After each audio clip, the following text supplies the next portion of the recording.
All right, can everybody see my screen okay? Let's put this in IMAX view. I call it IMAX view. All right.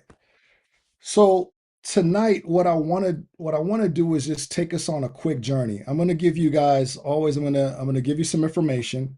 There's going to be some really great information that I think that if you just tap into it, it's going to help you this upcoming week to really manifest some things that you really want to manifest in your life.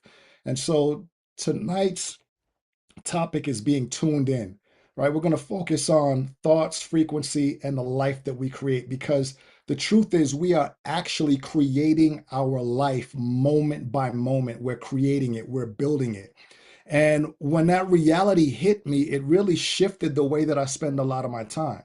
So, what we're going to do tonight, just to give you a kind of overview, we're going to talk about the connection between our thoughts, our emotions, our energy, and the results we keep seeing in our lives. Because all of us are creating results, whether we're aware of it or not. Most of us, we've heard, let me know if you heard this before, mindset matters, or you become what you think about, right? We've all heard some variation of that, and we could nod along to it, but rarely do we slow down long enough to actually examine what's running through our heads on an average day. I know that there's times when I can just be on autopilot, right? How many of y'all you just you might be in your car driving and you're just like zoned out. Next thing you know, you're at home. You're like, man, how do I even get home? Right? Because we're on autopilot. And so all of us, if we're really honest with ourselves, we're carrying internal conversations constantly, whether we notice them or not. You wake up and before your feet hit the floor, your mind has already started rehearsing the day, baby. And so, maybe you grab your phone and you check your banking app the first thing in the morning, and then your mood shifts in 3 seconds and it's just shifted for the whole day because you don't like the reflection you see it on your phone right now. Your bank account ain't reflecting what you want it to reflect. Or maybe you could, some of you might find yourself replaying a conversation, that you might have had in your head yesterday in the shower, going over what you wish you had said at the meeting, right? Versus what you did say. Maybe, you worked all day and you're carrying that work tension home, and you've been doing it so many evenings in a row that you don't even register how much of it is sitting on your shoulders anymore because that level of holding it's just become normal for you, right? And over time, those repeated patterns affect how we feel and how we respond. It also affects what we expect from people, and eventually the direction of our lives start moving in that direction. And that's what I want to unpack for you tonight. So hopefully you guys are excited about that. We're gonna go over some really good information. And so I just invite you right now to just really tune in, no pun intended. Remove the distractions from you. Grab a notepad or your iPad or something that you could take notes in. There's going to be a couple slides that I put up you might want to take some screenshots of. But I'm here for you. I'm in here in service for you this evening, and I just want to invite you into the realm of into the realm of possibilities. All right, so let's play and see what we could create tonight. So the first thing I want to just kind of tap back into, and you guys have heard me say this many times, that everything is created twice, right? First in thought, and then it's created in form. And when you stop and think about it, almost everything around us right now started as a thought first, right? The chairs that you're sitting on, the computer or the phone or the tablet that you're watching this on, this all existed in somebody's imagination before it existed in this room. So whether it's a house, a business, a song, a restaurant, a nonprofit, a product on a shelf somewhere, every one of those was an internal picture before it ever showed up in the physical world. Make sense? And the same the same thing is true for just our regular everyday stuff. Before you cook dinner tonight, you thought about it. Before you booked a vacation, Kalei and I just came back from Panama. We thought about it before you changed careers or switched jobs or even joined Oly Life. Before you move to a new neighborhood, before you married the person you married or dated the person you're dating, before you bought the car you drove or currently driving, there was an internal version of it first. Now, here's the thing. Most of us know this intellectually. What we don't always grasp is the weight it carries.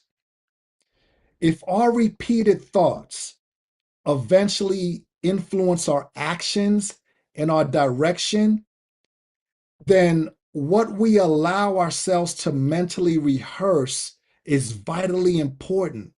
It's a lot more important than people tend to give it credit for, right? It's very, very important because our thoughts are not neutral. Our thoughts don't sit quietly in the back of our heads doing nothing.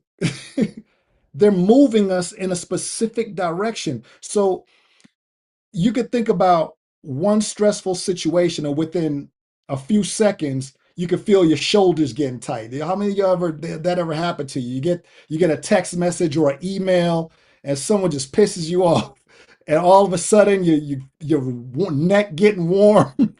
You might be balling up your fists, your jaws clench, your breathing's change, right? Nothing physically actually touched you. It was a thought that shifted your whole entire state. And a lot of us have lived with this. You can be having a decent day, then you remember a bill that's due, or a conversation that didn't go well for you, or something hanging over you at work. And the whole feel of the day begins to change. The good news is the reverse happens too, right? You get a piece of good news, right? You done leveled up, you done ranked up, you earned some commissions, and somebody incredible's joined your team. Uh, you and your wife had a great dinner. It could be anything, right? And suddenly you're walking taller. You feel more patient with your kids, and you're more open to whatever it is that's in front of you. Let me tell you something, Oli fam. Thoughts carry weight. Thoughts carry weight, man, and they move us internally. And when certain thoughts repeat long enough, they stop feeling like passing thoughts and they start feeling like the truth about us, right? And the reason that is because every single thing is energy. Everything is energy. We hear people hear you hear that phrase on so many of the calls. Even on the practitioners calls and things like that. We talk about energy. Everything is energy. Some folks immediately tune that out because it sounds too abstract or too woo woo or it's a little out there. But honestly, though, we interact with invisible energy all day long without even giving it a second thought. Let me break it down for you. So, Wi Fi, it's invisible. Bluetooth, that's invisible. Radio waves, that's invisible. Cell signals, all of that's invisible. The electrical current that's running through the wall that's behind me, that I got my equipment plugged into, all that's invisible. We don't see any of it, but we see the effects of it. And our thoughts work in a similar way, right? Fear has an energy to it, and so does peace. Bitterness, gratitude, shame, hope, they all carry something. And you can feel the difference when you walk into a room and one person is mentally alive and another person is emotionally worn out. You can usually feel when somebody's carrying some level of heaviness. Maybe with your spouse, you're like, what's going on? What's wrong with you? Because you can see the expression on their face, and you can read that long before they ever tell you what's going on. And that internal frequency tends to affect more than what we tend to give it credit for. All right. So check out this thought: energy attracts energy. One thing that I've noticed over the years is that people eventually start organizing their lives around whatever dominates their attention. All right. So, for example, if your mind constantly runs on rejection, you're gonna start anticipating rejection before the conversations ever even happen. There was a yeah, Scott said synergistic energy exchange. Yeah, I love that, man.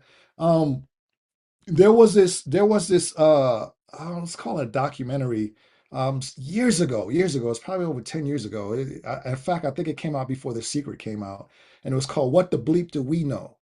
And that thing was so fascinating, and it broke down just the power of thought. And so, you know, if your mind is constantly rehearsing scarcity, you're going to make fearful decisions financially without even knowing why. If your mind is constantly expecting conflict, for example, you're going to walk into ordinary situations, you're going to already be defensive before anyone in the room even opens their mouth up. And the same thing works in the other direction.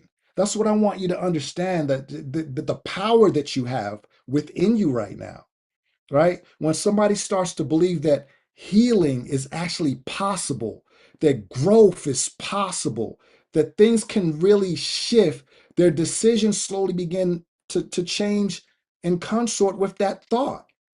You know, life didn't necessarily get any easier overnight. They still got the same challenges that we're facing. It's just that the internal compass began to move first, and then the outer choices started following it. And for most of us, looking back on certain seasons in our lives, we can see that really, really clear, right? What you put your attention on, it's going to grow. And we do become what we think about. As a man thinks in his heart, so he is. Period. It's an immutable law, right? So you have the power to control specific outcomes in your life. Let me give you a couple examples. Let's look at like a cell phone. When you think about your phone for a second, every person has their own number. Out of billions of phones on the planet, when you dial the right number, you connect with the person you were meant to reach, right? If you dial the wrong number, you get the wrong connection. Does that make sense? Is that landing for y'all? It's really that simple. And a lot of us are mentally dialing the wrong number every single day.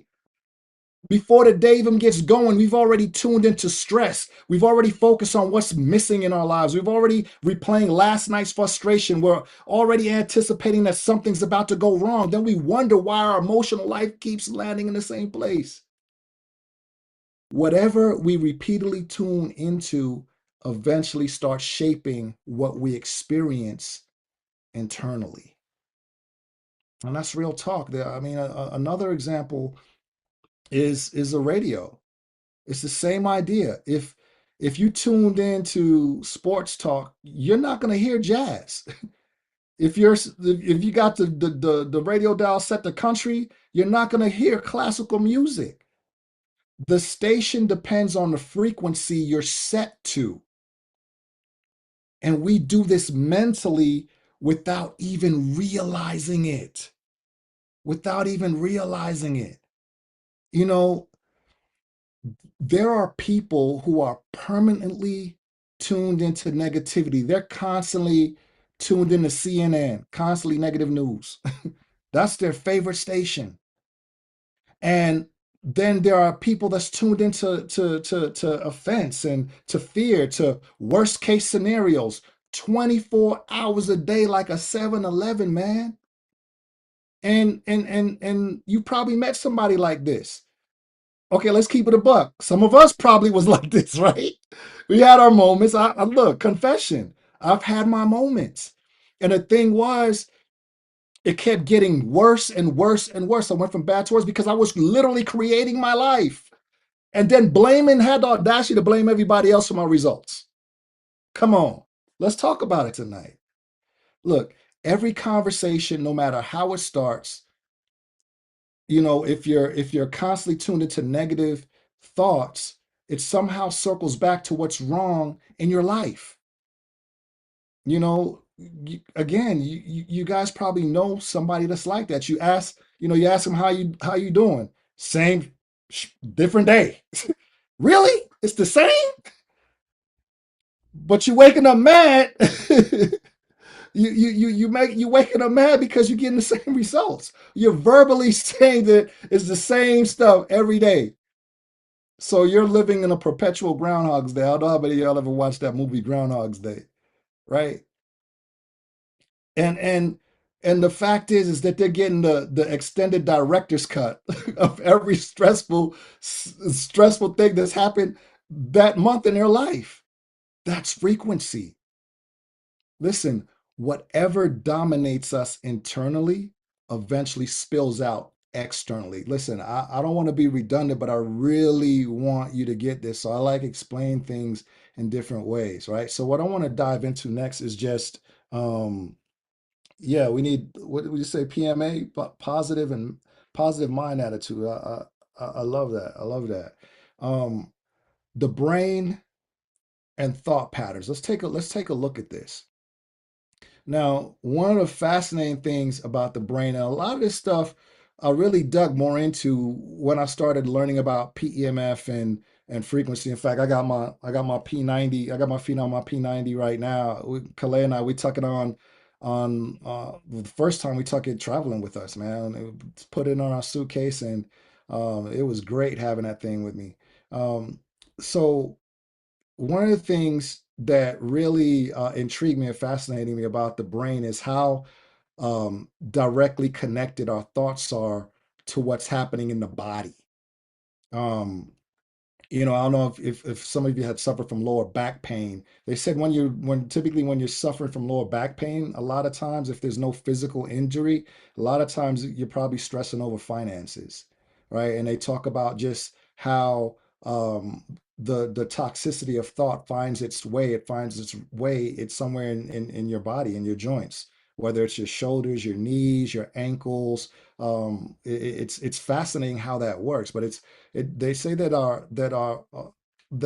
there's a connection there to what's happening in the body, and science has already shown us that stress can affect our sleep, our focus, our digestion, our blood pressure, our energy levels.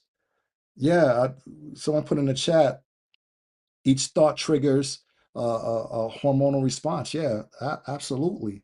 You know, we even use language that points to this without even thinking about it. I think we got some people in the waiting room. If we got some of our co-hosts could let them in. Um, some of the things that we say, we got to really guard what we say. There's a lot of popular little pithy proverbs and things that we just repeat without really thinking about it, right? You hear people say things like, "That situation just gives me a headache," or "I've been sick with worry," or "My stress level is through the roof." Most of us instinctively know the body responds to whatever we're carrying emotionally. When there's certain thought patterns that become repetitive, they stop feeling occasional and they start feeling like the environment that we live in. There's some folks that have been carrying anxiety for so long that they don't even recognize peace anymore when it shows up.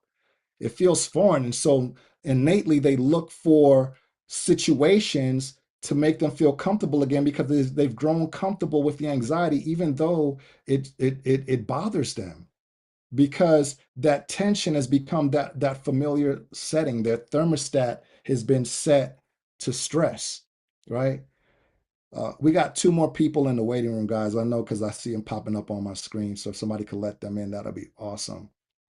So check this out.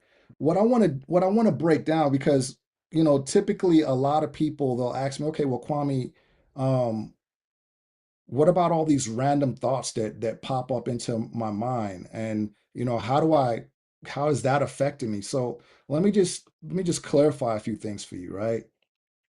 So this is significant because all of us have random negative thoughts. You're not going to escape it. It's our amygdala response, that fight, flight, or freeze response. It's just going to happen, right?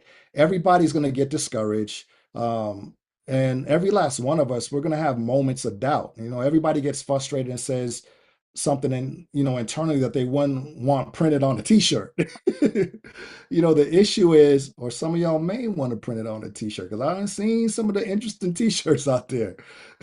But the issue is that the one we keep coming back to, the thought we keep feeding emotionally day after day, things like, I'm never going to make it. I'm never going to get ahead. I'm never going to have a good man. I'm never going to have a good woman in my life. I'll always mess things up. I'm never going to get that promotion. I'll never hit this rank. I'll never earn this amount of money. I'll never be able to buy a house. Nothing ever changes for me. I always lose it. Man, I suck at this. I'm always going to struggle with this.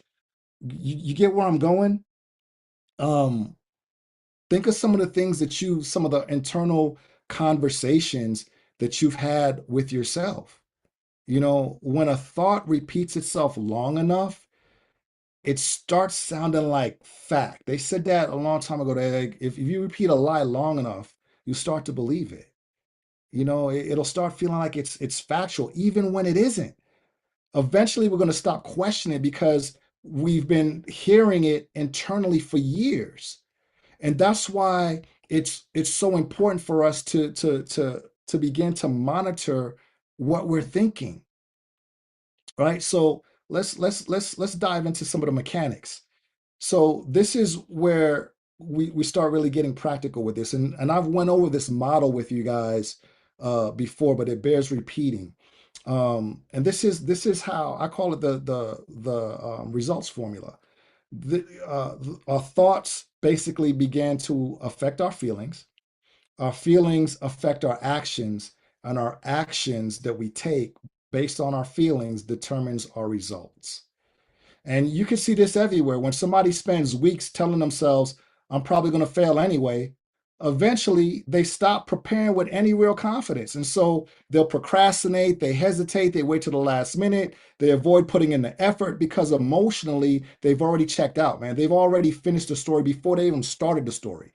For some of you, in a practical sense, framing that around holy life, maybe some of the top leaders were like, man, you want to have two connections a day, connect with two people a day.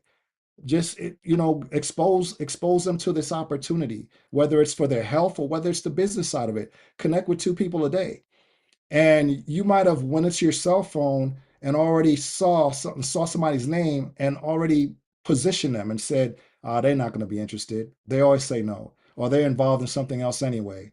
um, they're not going to get this, or they can't afford it, right? You already spent somebody else's money all in their bank account. You don't know what they got. This is the last time you talk to them. I mean, but that's some of the things that we do, right? And so again, when the result comes in, and the result that we get, it reinforces the original thought. You see that pattern, that spiral? It's a vicious cycle, man. And each time that happens, the cycle gets a little bit tighter. So the same pattern shows up financially, because how you do one thing is how you do everything. The same pattern is going to show up financially, is going to show up relationally, is going to show up professionally, is going to show up emotionally, is going to show up spiritually, it's going to show up all over our lives. You're not going to be able to get around it, man. I mean, it just is. So here's the thing: most of us underestimate how exhausting it really is to carry yeah, some Scott said looping. Yeah. It Most of us, we really underestimate how fatiguing it is to just carry certain emotional patterns for years, right? Chronic stress will drain you. Bitterness, fear, it drains us. Constant internal criticism, putting ourselves down, it's draining. None of those things takes a vacation, unfortunately. You can just watch it happen physically sometimes. Somebody who's been mentally weighed down for a long time, they often carry it in their face. What do they call it? Resting, I'll be polite, resting witch face. They just always look mad. There might not even be nothing negative going on in their lives. It's just, their face is just stuck like that from years of just being in a certain state, right? Some people carry it in their posture. They may be humped over, slunched over. Um, They carried it in their level of patience or lack thereof, even in their ability to enjoy a regular Saturday afternoon. But here's the good news. Again, the reverse is true also. When someone begins healing emotionally, you can see their life come back to them in a lot of physical ways. Their energy changes, the presence in the room changes, their whole outlook on what's possible changes because their mind and body are deeply connected. Whether we pay attention to that truth or not, because truth is going to be truth whether or not we believe it, that connection is a powerful connection, and it's through that mind body connection. I believe what's his name, Joe Dispenza calls it brain and heart coherence. When we have that going on, oh man, it's a powerful force. So I taught you guys this some months ago. We talked about this idea, and this is not new to me. I actually got this from Mary Morrissey. She teaches this about notice what you're noticing. A lot of us we're running around with internal scripts all day long, internal programming, without even realizing it anymore. I talked about an autopilot earlier, right? Because that script has become so familiar. That's why learning to it's an actual tool that you can use in your life. you know Learning to notice what you're noticing happening internally is powerful, because here's the thing. What dominates your thinking on a normal day um is important. So think about that. Just quietly ask yourself that. What story are you replaying? What conversations are you rehearsing? What fear keeps showing up uninvited? You didn't send out no invitations or nothing. You ain't text fear. Fear just popped up. Scott said this earlier, looping. What frustration keeps looping? We replay um, arguments from 3 hours ago that we had. We replay the embarrassing moments from 10 years ago. It's gone, man. You ain't gonna change that thing. But here's even what's more powerful is that we can spend a lot of our time rehearsing future disasters that haven't even happened yet. And the truth is, it may never happen. Once we start becoming aware of those patterns, we finally have the option to interrupt them. Otherwise, we're just going to keep automatically living inside of them, right? So here's my encouragement for you tonight. Stop rehearsing the damn problem. I heard it said before, you're not going to solve the problem that you have or the challenges you're facing with the same level of thinking that caused it. Notice the same level of thinking that caused it. The common denominator in a lot of the challenges and problems we face is us. There's a difference between acknowledging a problem and building a mental apartment inside of it. Some of us just want to, move on in. Some folks, they spend so much time replaying the issue that the issue becomes the center of their whole emotional life. And after a while, certain emotions start feeling normal simply because they've become familiar. Fear can feel familiar. Stress, negativity, anxiety, all of it can settle into being just the way things are. And you hear people echo that. Well, that's just how I am. That's just the way I am. Well, how's that working out for you? Right? And the truth is, that's why a lot of people, like I mentioned earlier, they feel uncomfortable when life finally gets calm. And so they've been mentally living in survival mode for so long that their peace feels strange. It's almost like something's about to go wrong because nothing currently is. You get what I'm saying? And so when that happens, everything could be going right in your life. And then we just look for something. When is the next shoe gonna fall? So we what's called self-sabotage, because our goodness thermostat is set at a certain level. And when the goodness we experience goes beyond that, our default is to create a situation to make us feel crummy. And that's so sad that we do that. But tonight, we about to liberate ourselves from that, because I'm going to give you an exercise at the end of this. So stick around to the end of the call, because I'm going to give you an exercise at the end of this that if you do it for a week, what's going to end up happening, you're going to get you're going to be able to rehearse this more and more, and it's going to become a part of your daily life, and watch the magic happen. It's just like clockwork. Things are going to start shifting for you, right? I did this, and Luigi will tell you, because I'm super busy. I got a lot on my plate. Some of y'all running fast and quick. I'm like the tortoise, right? I'm moving. I'm in Espanol. I'm el tortuga, right? But I'm consistent. I'm moving consistently. But recently, I've been really kicking it up a notch, right? And because of that, I'm changing my thinking on some stuff. Things are starting to happen a little faster, right? So here's the thing. At some point, we have to ask ourselves what we're actually feeding mentally every day. What are we eating? Because whatever we're consistently receiving internally, whatever we're giving our attention to, it usually gains in strength. Y'all heard the story about the two wolves, right? Um, the one that you feed the most is the one that's going to get stronger. So, we got to start some of this stuff. So, here's the thing. One of the biggest shifts, right, that we can make in learning how to spend more mental energy on a direction we actually want our lives to move in, instead of constantly rehearsing what we're afraid of, um, is super, super easy. And I'm going to show you how to do that. So, if you want peace, at some point we have to just stop feeding chaos all day, and that could be getting off of social media, or stop watching reality TV, or associating with some of the people we associate with. Send that call to voicemail, or maybe block that person. Growth is hard to find when you spend every waking minute mentally replaying everything that's limiting you.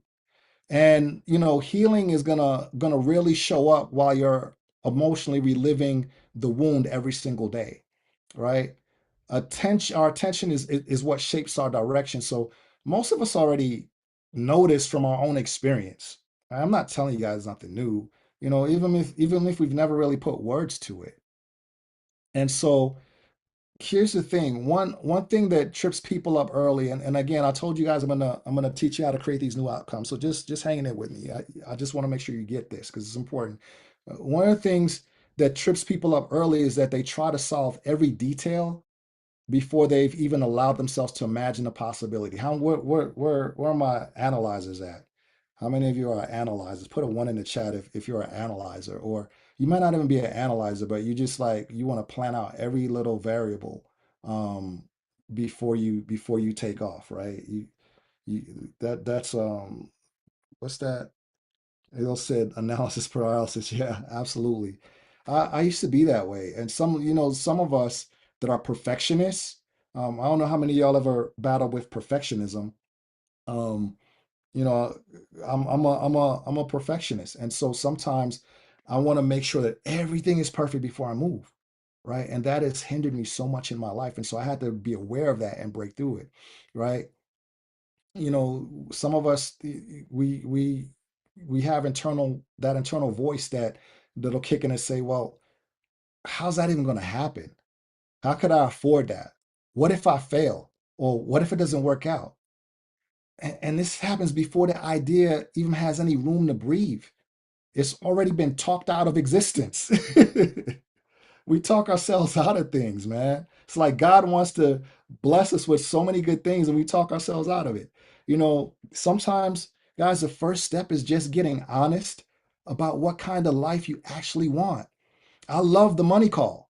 And I love when Luigi says that, man. You know what?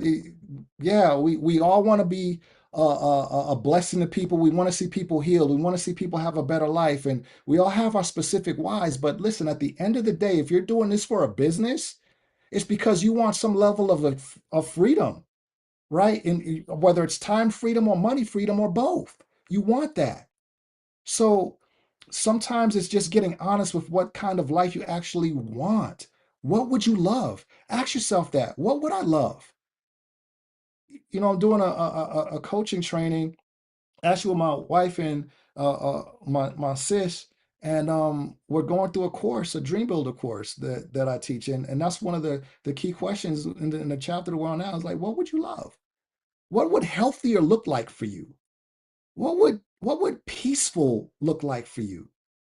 What would meaningful look like? What kind of relationship would you love to have? What kind of environment do you want to build your life around? A lot of folks have been in survival mode for so long that they haven't even slowed down enough to ask themselves any of those questions in years. And when you ask yourself the right questions, you get the right answers, and the right answers get you the right results because you start thinking different. So start asking yourself those questions because new thoughts create new outcomes. If the same dominant thoughts keep repeating every single day, eventually the same emotional patterns and the same behaviors are going to follow them. That's why learning how to interrupt unhealthy thought cycles are important, right? And you're not going to do it perfectly, and it's not going to be instantaneous. The key is just to be consistent.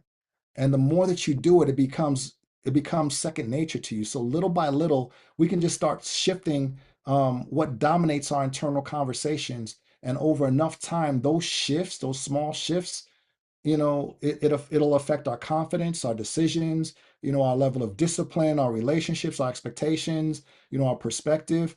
Most lasting change, it starts internally well before it shows up externally. All right. So now I'm going to give you four shifts. Four shifts. So you might want to take screenshots of this, or we're going to bring this plane in for a landing, like I say every week. I always want to give you an activity or exercise to do because to reinforce what we just discussed. Because I really want you to get this. I love you guys, man. I believe in the beauty of your dreams and you being able to live a life that you would absolutely love living. So let's get ready. Here's what we're gonna do. I'm gonna teach you how to change the frequency. It's gonna be four shifts that we're gonna go over, and we're going to just talk about them briefly one at a time, right? So we're going to change the frequency, kind of like changing the channel. All right. Number one, you're going to notice what you notice. Notice what you're noticing. So you're going to write down the thoughts you find yourself repeating most often internally. Like I mentioned before, not the random passing ones. We don't worry about those. If you're going fishing, you're not fishing for the little minnows. You want some red snapper, baby. You want some big mouth bass or some halibut or something, right? You don't want the little minnows. So don't worry about them. Don't fix your attention on that. Those are the fleeting thoughts. We're talking about the ones that create the patterns, right? The reoccurring ones, the thoughts that show up regularly when you're stressed, right? When you're discouraged, when you're tired, when you're frustrated, when you're angry, when you're uncertain. So be honest about this because nobody's going to read this but you, right? Nobody's going to read this but you. This is you. So get your journal or whatever. And that's the first thing you're going to do. You're going to write down. You can do this while you're on your P90, matter of fact, right? Just meditate, think about it. Um, so that's number one. Number two, you're going to identify the frequency. You're going to identify the frequency. The next step is to ask yourself what emotional state those thoughts consistently create in you. Because again, thoughts eventually become feelings, feelings eventually influence our behavior, right? And the behaviors create our results. So that connection is important more than most of us tend to realize. So what emotional state are those thoughts consistently creating in you, right? So I put some examples up on the slide. So fear can create hopelessness, hopelessness, all that. Look at all those. What is it? Whether it's fear, stress, anxiety, frustration, whether it's creating a level of confidence, whether it's those thoughts are creating peace, whether they're creating gratitude, or whether it's creating hopelessness. What is it creating in your life, right? What emotional state of being?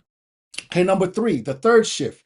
We're going to shift the frequency. Now think about here. What you're doing is thinking about what thought would actually move you toward the kind of life that you would really love to live, right? Not a fantasy version. We're not pretending here.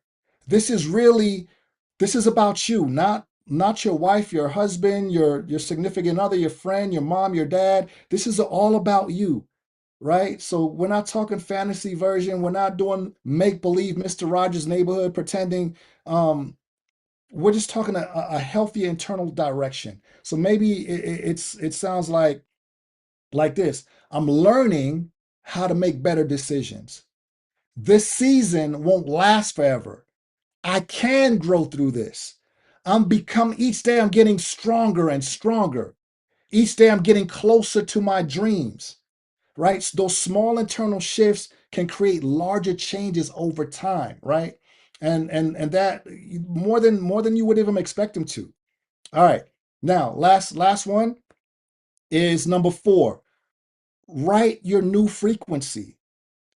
I write that down, right? One intentional sentence. After you've done all of that, I want you to write one intentional sentence. Because I want you walking out here tonight with a sentence that you can intentionally come back to this week. Something that's grounded and believable, that's connected, that's pushing you towards the direction that you want your life moving in. And again, you don't have to hone it in and have to be all in prose, and it doesn't have to be perfect. Even a small shift in what you keep returning to mentally can move things over time. And so, final thought for the night: the thoughts we repeatedly sit in eventually shape the direction that we move. It shapes the direction that we move. So I hope that this was a blessing to you guys tonight and you were able to get something out of it. I know I did. Every time I teach this stuff, it reinforces my own belief, and it also motivates me. It also motivates me to continue to implement this stuff in my own life, right?